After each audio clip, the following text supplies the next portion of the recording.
likely know that the stock market is where people buy and sell shares of companies to invest and grow their money. But what if I told you that the whole system was rigged?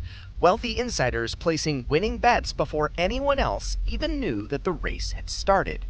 Insider trading is, of course, the illegal use of private information to profit in the stock market, which can let elite cheat the system while ordinary investors lose out. It ultimately erodes trust, fuels corruption, and despite all of the crackdowns on it, always seems to find new ways to survive. In this video, we're going to walk through exactly what insider trading is and how it works, but first, you need to understand the basics. The stock market is a game of strategy, risk, and timing, where investors analyze trends and bet on a company's future. But some refuse to leave their fortunes to chance, using private, non-public information to gain an unfair advantage. This is insider trading, one of Wall Street's most persistent financial crimes. Insider trading happens when executives, bankers, and officials buy or sell stocks based on secret information, like mergers or earning reports, before the public knows. This gives them an illegal edge, distorting the market and eroding trust. While insider trading has existed as long as the stock market has, serious enforcement really didn't begin until the 20th century. After the 1929 crash, the SEC, or the Securities and Exchange Commission, was created in 1934 to regulate markets, but financial elites kept on finding ways to exploit all of these loopholes. And we're going to be covering that right now. By the late 20th century, Wall Street had transformed into a battleground of high-risk speculation, aggressive corporate takeovers, and massive financial rewards. The deregulation of the 1980s created an environment where market players were willing to push ethical and legal boundaries to stay ahead. Insider information became one of the most valuable commodities, and those who could access it held the keys to unlimited wealth.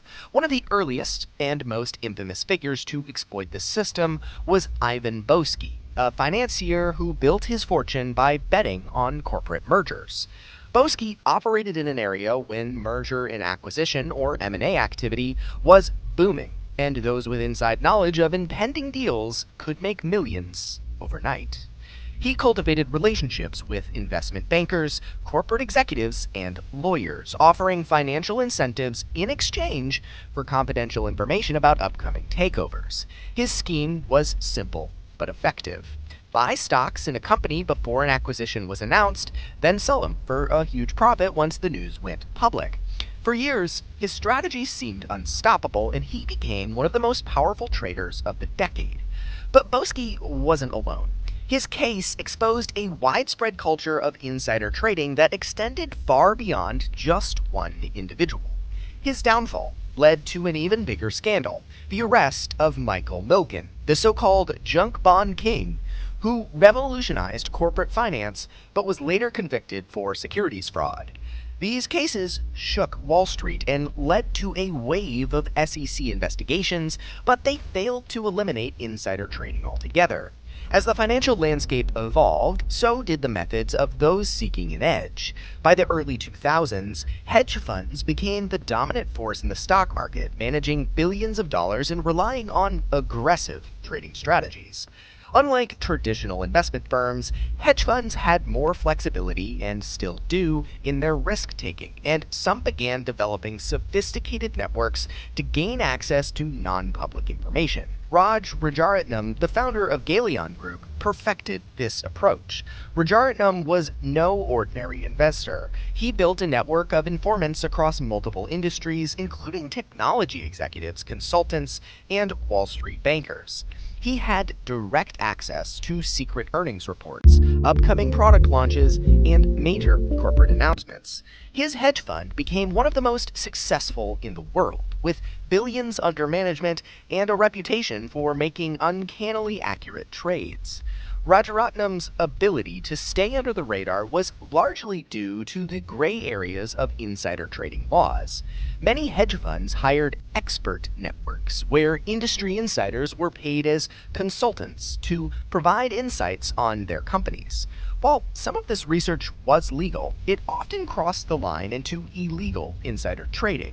The SEC knew that something was wrong but lacked hard evidence, until the FBI decided to use a new weapon: wiretaps. The decision to treat insider trading like organized crime marked a turning point. By listening to real-time conversations, authorities were able to build a case that would expose one of the most intricate financial conspiracies in history. The stage was set for one of Wall Street's biggest crackdowns ever. On the morning of October 16, 2009, federal agents arrested Raj, the billionaire founder of the Galleon Group, at his Manhattan home.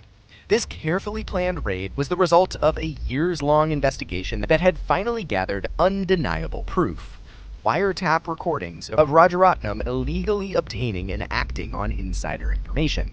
Unlike past insider trading cases built on circumstantial evidence, this one had direct audio and proof of criminal intent. The case exposed a vast network of informants across multiple industries. It was absolutely crazy. Rajaratnam used secretive conversations to acquire highly sensitive, non-public information about major corporate events before they were announced. His hedge fund, Galleon Group, used these tips to execute massive trades, generating over $70 million in illicitly tied profits. One of the most damning pieces of evidence came from Intel executive Rajiv Goel, who tipped off Rajaratnam about Intel's quarterly earnings before they were public. Similarly, Anil Kumar, a senior McKinsey & Co. partner, leaked details about upcoming mergers involving major tech companies. These tips were worth millions, and Rajaratnam orchestrated the trades with complete confidence that he was untouchable. The Galleon operation exposed how deeply insider trading was embedded in Wall Street's culture. Rajaratnam never needed to pressure anyone. Many willingly shared confidential information, drawn by the promise of financial gains or career advancement. In return, he offered generous payments, lucrative investment opportunities, and strategic professional connections. Authorities knew that they needed undeniable proof to convict a billionaire with vast legal resources. The use of wiretaps, previously reserved for drug cartels and organized crime, was a game changer. Over 9,000 intercepted phone calls captured Rajaratnam openly discussing illegal trade secrets. The evidence was so strong that many of his co-conspirators flipped, choosing to testify against him rather than face prison. Rajaratnam's arrest sent shockwaves through Wall Street. Galleon Group collapsed overnight, and the investigation expanded, leading to more arrests of traders, executives, and lawyers involved in the scheme. It became clear that insider trading wasn't just an occasional crime. It was a widespread practice embedded in the financial world. When Rajaratnam's trial began in 2011, the prosecution played incriminating recordings of his conversations, leaving no room for doubt. After weeks of testimony and overwhelming evidence, he was convicted on 14 counts of conspiracy and securities fraud. His sentencing was historic: 11 years in prison, the longest sentence ever given for insider trading at the time. The fall of Rajaratnam marked the start of a new era in financial crime enforcement, proving that even Wall Street's most powerful players were no longer untouchable. Insider trading remains a constant reality on Wall Street, evolving as investors find new ways to continually exploit private information while avoiding detection. Encrypted messaging apps, offshore entities, and complex legal loopholes allow those with access to privileged details to continue making illicit profits. The threat of prison time has made traders more cautious, but it hasn't really eliminated the practice. It's just only made it more sophisticated. Despite prosecutions, there have still been massive crackdowns in recent years.